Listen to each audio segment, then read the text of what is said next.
আওয়ামী লীগ সরকারের পতনের পর অন্তর্বর্তী সরকারের কাছে বরাবরই নির্বাচনের সুস্পষ্ট তারিখ ঘোষণার দাবি করে আসছে বিএনপি। শুক্রবার সকালে জাতীয় প্রেস ক্লাবে জাতীয়তাবাদী চালক দল আয়োজিত আলোচনা সভায় আবারও উঠে আসে নির্বাচন প্রসঙ্গ। বাংলাদেশের অস্তিত্ব রক্ষার স্বার্থেই নির্বাচনের সুনির্দিষ্ট তারিখ ঘোষণার আহ্বান জানান বিএনপি চেয়ারপারসনের উপদেষ্টা জয়নুল আবেদিন ফারুক। ওদের কথা কান না দিয়ে দেশের মানুষের কথা চিন্তা করেন। আগামী মার্চ মাসের 1 তারিখে রোজা আসতেছে, এই রোজায় যেন আওয়ামী লীগের প্রেতাত্মারা আবার সিন্ডিকেট তৈরি করতে না পারে।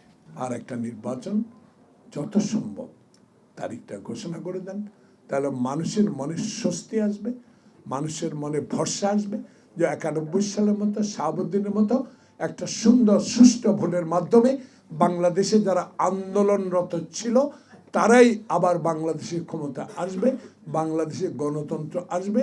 এদিকে জিগাতলায় নিত্য প্রয়োজনীয় পণ্য বিক্রির কৃষক বাজার উদ্বোধনী অনুষ্ঠানে অংশ নিয়ে বিএনপির আরেক নেতা আব্দুস সালাম বলেন, আওয়ামী লীগ আমলে তাদের দলের নেতাকর্মীরা অত্যাচার নিপীড়নের শিকার হলেও তারা ধৈর্যের পরিচয় দিয়েছেন।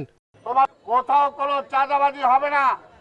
17 বছর না খেয়ে আছেন, দরকার হলে আরো 1-2 বছর না খেয়ে থাকতে হবে, কিন্তু কোনো চাঁদাবাজি করা যাবে না। অসাধু ব্যবসায়ী চক্রের কারসাজিতে দ্রব্যমূল্যের ঊর্ধ্বগতির জাতাকল থেকে উদ্ধার করতে বিএনপি নিজেদের সর্বস্ব দিয়ে কাজ করে বলেও মন্তব্য করেন দলটির নেতারা।